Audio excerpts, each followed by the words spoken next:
Olá, é uma alegria eu poder me comunicar com meus amigos e amigas que volta e meia leem os meus artigos ou apreciam alguma gravação que eu já tenha feito, né? Eu já tive a oportunidade de fazer.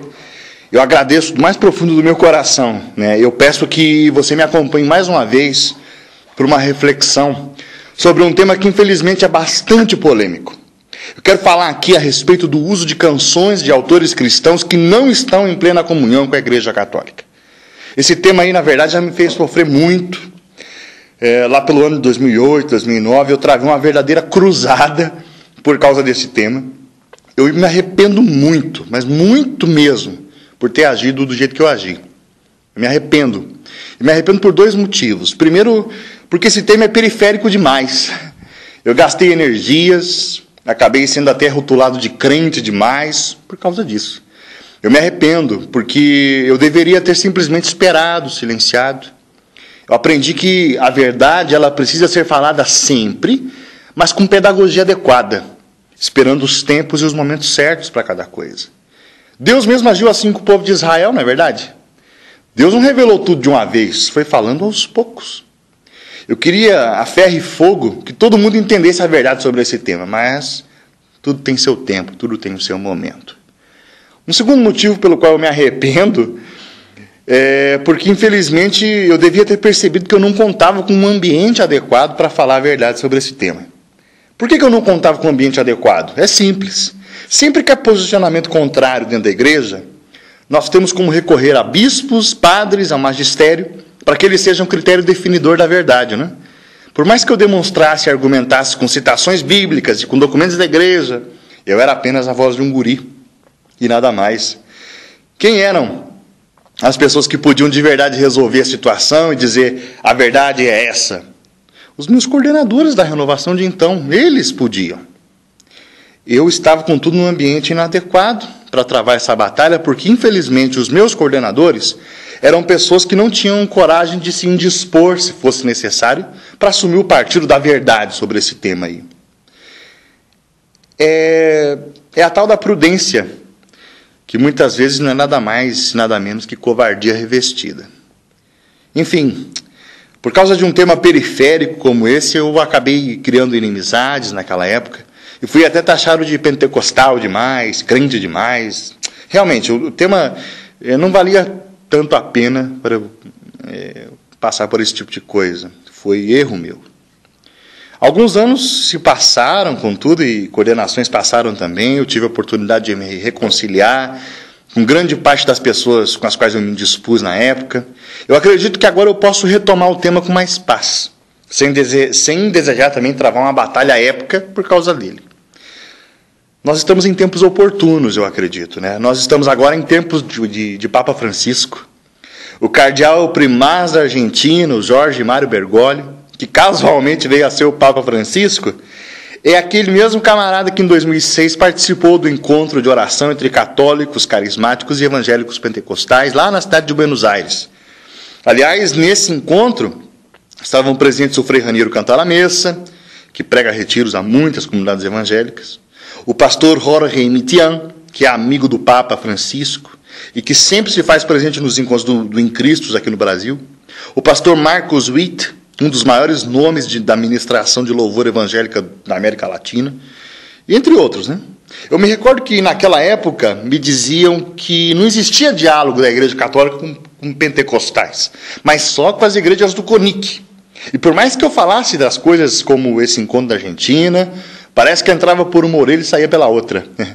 A seu tempo, o bom Deus quis que aquele cardeal se tornasse Papa, e que esse diálogo tomasse uma proporção maior, a ponto do Papa Francisco, lá no dia 1º de junho desse ano, 2014, ele mesmo exortou a RCC a voltar seu olhar sobre os documentos de Malinas, e especificamente que ela retomasse sua vocação ecumênica.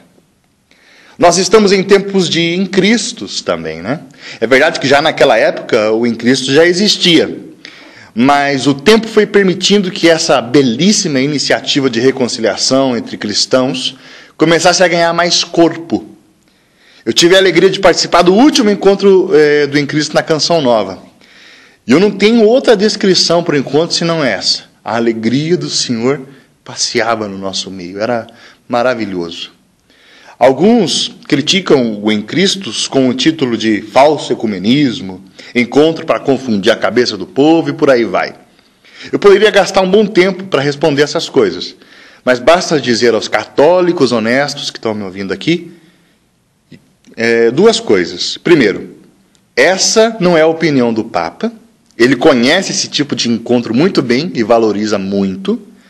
E eu tenho uma palestra do padre e doutor Marcial Massaneiro, que é membro do Conselho Pontifício para a Unidade dos Cristãos, na qual ele aprofunda muito bem o tema do Em Cristo. E eu posso enviar o link para quem quiser. Depois de toda essa introdução, eu quero entrar de cheio no tema. É lícito usar canções de autores cristãos que não estão em plena comunhão com a Igreja Católica nos cultos de oração? Eu falo aqui cultos de oração porque eu quero englobar não somente os grupos de oração carismáticos, mas até mesmo as assembleias litúrgicas. Vamos lá. Eu quero começar com uma afirmação de São Tomás de Aquino, que é doutor da Igreja Católica. Para os menos instruídos que podem estar me ouvindo aqui, São Tomás de Aquino e a sua Suma Teológica marcaram a vida da Igreja para sempre. Na encíclica Fides et Ratio, Fé e Razão, São João Paulo II fala da necessidade de que a Igreja retome com ardor o estudo do tomismo. São Tomás de Aquino é quem diz: toda a verdade, dita por quem quer que seja, vem do Espírito Santo. Ele diz ainda sobre o tema da verdade: não olhes por quem são ditas, mas o que dizem. O esplendor da verdade, meus amigos, é bem esse. Ela independe do caráter da pessoa que a pronuncia. Você sabia que São Justino Mártir, no século II, teve a coragem de dizer: São Sócrates, rogai por nós? Não posso me esquecer dos menos instruídos, né? Tem que explicar quem é Sócrates. Sócrates era um filósofo grego, portanto um pagão, que não tomou conhecimento da revelação de Deus a Israel, e muito menos da revelação cristã, até porque provavelmente ele nasceu em 469 a.C. E sabe por que São Justino faz essa exclamação: São Sócrates, rogai por nós? Porque Sócrates foi assassinado por causa da verdade. Ele começou a ensinar, dentre outras coisas, que aquela fanfarra de deuses gregos no panteão era contra a razão. E Sócrates defendia a existência de um único Deus. Morreu sendo acusado de corruptor da juventude. São Justino considera Sócrates um mártir de Cristo, porque ele, Jesus, é a verdade de todos os tempos. E toda a verdade vem do Espírito Santo. Vai ficando cada vez mais claro, meus amigos, que na doutrina da Igreja Católica nós não olhamos por quem as coisas são ditas, mas o que está sendo dito, parafraseando aí São Tomás de Aquino. Portanto, o critério é a doutrina do que está sendo dito e não a autoria. Já vamos deixar isso bem claro aqui. Eu vi gente por aí querendo introduzir critério de autoria para dizer que música pode ou não ser cantada no culto católico, na liturgia. Me desculpem, mas esse critério não existe. Tendo dito isso, eu quero ir adiante. Nós professamos, no mínimo, todo domingo, que cremos na Igreja una, santa, católica e apostólica. Quero refletir o primeiro qualificativo, una. Talvez os menos instruídos por aí não saibam. Então vamos explicar. Existe uma questão de semântica, significado das palavras, que é muito importante quando nós usamos a palavra igreja. Teologicamente, quando nós nos referimos à igreja, está implícito aí nessa palavra o conceito de corpo místico de Cristo. E o corpo místico de Jesus Cristo é uno, santo, é destinado a todos os homens, católicos em grego, né? E está constituído sobre o alicerce dos 12 apóstolos do Cordeiro. Portanto, ela é apostólica. Teologicamente, dizer igreja luterana, igreja batista, igreja metodista, etc., é errado, minha gente. Não existem igrejas, mas tão somente a igreja de Cristo, que sofreu ao longo dos séculos máculas de divisões, que acabaram sectando, daí vem a palavra seita, né? Acabaram sectando o corpo de Cristo. Mas a gente usa a palavra igreja para os luteranos, anglicanos, batistas, etc., no sentido etimológico da palavra, que significa congregação, assembleia, ajuntamento de pessoas. Então, no sentido etimológico, eu posso usar a palavra igreja, falar igreja luterana, igreja batista, igreja, né? E por aí vai. A nossa conversa nesse ponto, ela começa por aqui. Dizer que eles são de outra igreja é teologicamente impreciso, embora seja correto no sentido etimológico. Sim, eles são um outro ajuntamento de pessoas, mas teologicamente eles jamais constituirão uma outra igreja. Meus amigos, a grande verdade é a seguinte: eles podem espernear, não gostar do que eu vou dizer agora, mas a verdade é que todo cristão que crê em Jesus Cristo e que foi legitimamente batizado pertence à Igreja Una, Santa, Católica e Apostólica. Mas não estão em plena comunhão, porque negam aspectos importantíssimos da doutrina da fé. O fato, contudo, é que o batismo é um sacramento indelével que ele imprime caráter. E se o camarada é batizado, ele é católico, querendo ou não. Acontece que a pessoa pode estar fora da comunhão por motivos doutrinários, mas o sacramento está ali, e quem crê em Jesus e é batizado pertence ao corpo, que é a Igreja Católica. Então, dizer que ler ou escutar algum autor metodista, por exemplo, é igual a beber de uma fonte de águas turvas, olha, é algo temerário. Aquilo que esse autor em questão está escrevendo, falando, cantando, está de acordo com a doutrina da Igreja Católica? É verdadeiro? Meu amigo, se é verdadeiro, o conteúdo é católico. Toda a verdade vem do Espírito Santo. Jesus Cristo é a verdade. A igreja é o corpo de Cristo. Tira suas conclusões. A minha conclusão é a seguinte: toda a verdade pertence ao depósito da fé da Igreja Católica. Portanto, se o conteúdo de uma determinada escrita, ou fala, ou canto é verdadeiro, é católico. Olha, eu bem sei que nesse exato momento há um montão de católicos tradicionalistas rasgando as vestes com o que eu estou dizendo aqui. Mas a verdade é que com esses eu não me preocupo. Com quem não aceita o Concílio Vaticano II, eu não tenho muito o que dialogar. Principalmente quando o assunto é ecumenismo. Mas a grande questão aqui são os católicos que de alguma forma são afins à espiritualidade carismática. Com esses camaradas é que eu quero falar aqui. A ignorância de certos padres e líderes ligados à RCC é algo que me ofende quando a gente fala desse assunto. E a razão é muito simples. Se o fato de um conteúdo ou experiência ser protestante é suficiente para ser rejeitado, então eu preciso concordar com o finado professor Orlando Fedeli e dizer aqui em alto e bom tom que a RCC, Renovação Carismática Católica, é a fumaça de Satanás dentro da Igreja Católica, horas. Por quê? Porque a RCC nasceu inegavelmente do pentecostalismo evangélico. Aqueles 3 professores batizados no Espírito Santo que organizaram o retiro de Duquesne, leram livros evangélicos, frequentaram reuniões de oração evangélicas em casa de família, convidaram uma palestrante evangélica para aquele retiro de Duquesne. Nos inícios da RCC, havia grupos frequentados por católicos e evangélicos juntos. Houve um grande congresso em 1977 no Kansas, realizado por católicos e evangélicos. Aliás, diga-se de passagem aqui, para os desavisados, foi nesse congresso que o Frei Raniero Cantalamessa experimentou o primeiro impacto da experiência carismática. Então, esse congresso maravilhoso, inclusive tem imagens no YouTube, provando isso que nós estamos falando aqui.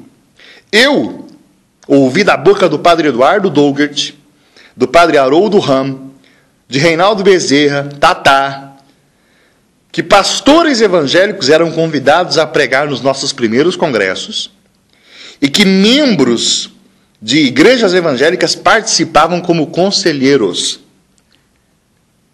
Outra, última coisa que eu tenho para falar. Grande parte das músicas e da literatura usadas pela RCC por 40 anos são evangélicas. Então, meu povo, olha, se o critério para dizer se algo é lícito ou não for a autoria, a coisa está preta, mas está muito preta para o nosso lado. Ai, ai. É porque toda a verdade vem do Espírito Santo, independente da pessoa que pronuncia, que nós podemos nos tranquilizar, viu? A renovação não é a fumaça não, de Satanás, fica tranquilo. A igreja, ela teve a capacidade de acolher a experiência pentecostal, recolher aquilo que era bom, rejeitar aquilo que não condizia com a nossa tradição, e assim, por causa disso, nós temos a RCC. E esse era o critério de ontem, é o critério de hoje, e será o critério de amanhã e de sempre.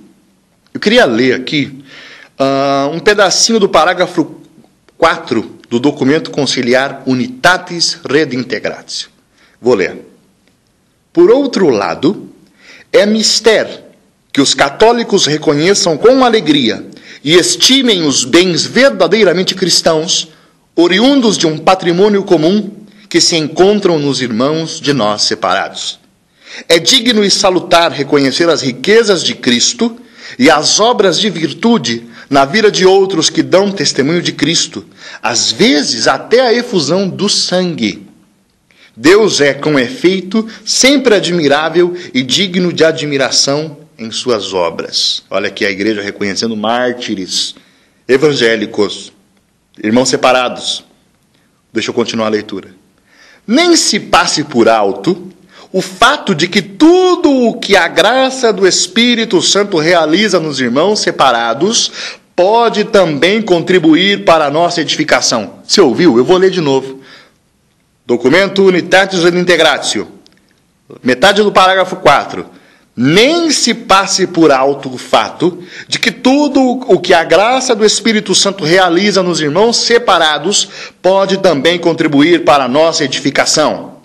Tudo o que é verdadeiramente cristão jamais se opõe aos bens genuínos da fé. Antes, sempre pode fazer com que mais perfeitamente se compreenda o próprio mistério de Cristo e da igreja. Gente, isso aqui não é brincadeira. É um documento do Concílio Vaticano II com mais de 50 anos de existência. Querido, aqui não é questão de gosto pessoal, não. É questão de doutrina. Depois de expor tudo isso, vamos agora para questões práticas. É lícito cantar canções de autores que não estão em plena comunhão com a Igreja Católica? É lícito, sim, desde que o conteúdo esteja em harmonia com a doutrina da Igreja Católica e que corresponda ao sentido daquilo que é celebrado, sobretudo quando a gente se refere ao culto litúrgico. Vocês me perdoem a franqueza, mas há muitas canções de autores evangélicos infinitamente mais apropriadas para a ação litúrgica do que certos hinos que nós andamos cantando por aí, oriundos da teologia da libertação. Falei alto e bom tom. Eu vejo os nossos músicos de cabelo em pé, músicos católicos, né? Por causa do povo católico que canta canções evangélicas. Para os nossos músicos, eu gostaria apenas de fazer um convite aqui. Uma reflexão um pouco diferente da convencional que vocês gostam de fazer, né? Que sempre a culpa é do povo que é ignorante. Eu queria fazer uma pergunta para você. Pergunte-se, músico, se aquilo que o povo encontra nas canções evangélicas, ele encontra na sua. Será que não está faltando alguma coisa na sua? Eu acho engraçado, sabe? Mas olha, muitos dos nossos músicos fazem canções poéticas, com letras que eu poderia, trocando uma que outra palavra, cantar até para minha esposa, tranquilamente. E depois eles ficam irritados quando as suas canções não são cantadas nos grupos de oração. Ora, por que será, né? É simples, a sua música não é compatível com o grupo de oração, vocês não fazem músicas para grupo de oração, são poesias. Ou, né? Enfim. Olha, eu preciso fazer jus aqui, defender essa questão. Nossos músicos, sobretudo os midiáticos, não pensam nos grupos de oração. São músicas difíceis de serem cantadas, músicas robuscadas, que não pensam na realidade do povo. Agora, eu também preciso fazer uma ressalva aqui. Ela é muito importante. A igreja evangélica no mundo é uma igreja em crise. A teologia da prosperidade infestou muitas igrejas e o resultado é pernicioso. Alguns evangélicos batem no peito dizendo: o número de evangélicos está crescendo, seremos maioria em pouco tempo. Olha, eu me preocupo muito com isso, viu? Porque a imoralidade está crescendo, o pecado está crescendo, a carnalidade está crescendo. E está crescendo o número de evangélicos também? Vocês me perdoem, meus irmãos. Mas no avivamento de Azusa Street, 1906, que é um marco do movimento pentecostal, houve lá em Los Angeles uma diminuição da criminalidade e da imoralidade. E isso aí está registrado em jornais.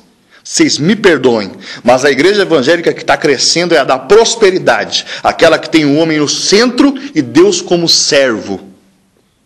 Como consequência disso, as canções dos últimos 20 anos, aí mais ou menos, estão cheias dessa teologia de prosperidade. Portanto, meus irmãozinhos católicos, precisamos conhecer a doutrina para não encher o nosso culto dessa nefasta doença que já está tomando o cristianismo. Quando eu defendo o uso lícito de canções evangélicas, eu me refiro às canções de autores como Asaf Borba, Ademar de Campos, aquele grupo antigo Vencedores por Cristo, João Alexandre, Nelson Bomilcar, Bené Gomes, Ministério Koinonia, por aí vai. Esses aí. Eu queria terminar com uma última reflexão. Nós precisamos ter um certo cuidado pastoral, preciso dizer isso. As pessoas são mal instruídas, né? Elas precisam receber formação doutrinária, para não achar que é tudo a mesma coisa, quando ouvem uma canção aqui e lá, né, numa outra igreja, e acabam concluindo que é tudo a mesma coisa. Seria simplório dizer assim: viu? Então é só não cantar, vamos cantar só coisa nossa, não sei o quê. Já comecei vamos voltar lá no tema. Coisa nossa, coisa deles. Não. O que é verdadeiro é nosso. Lembra disso. Eu queria lembrar também você que por séculos a gente canta canções como Porque Ele Vive, Quão Grande És Tu, Mais Perto Quero Estar, e por aí vai. A questão não é proibir o uso das músicas, ou, não, só estou desaconselhando. Olha, não é muito bom. É a mesma coisa que dizer não. Para com isso, não vamos parar de ser hipócrita, gente. A gente precisa da formação doutrinária para o nosso povo. Só isso. Muito obrigado.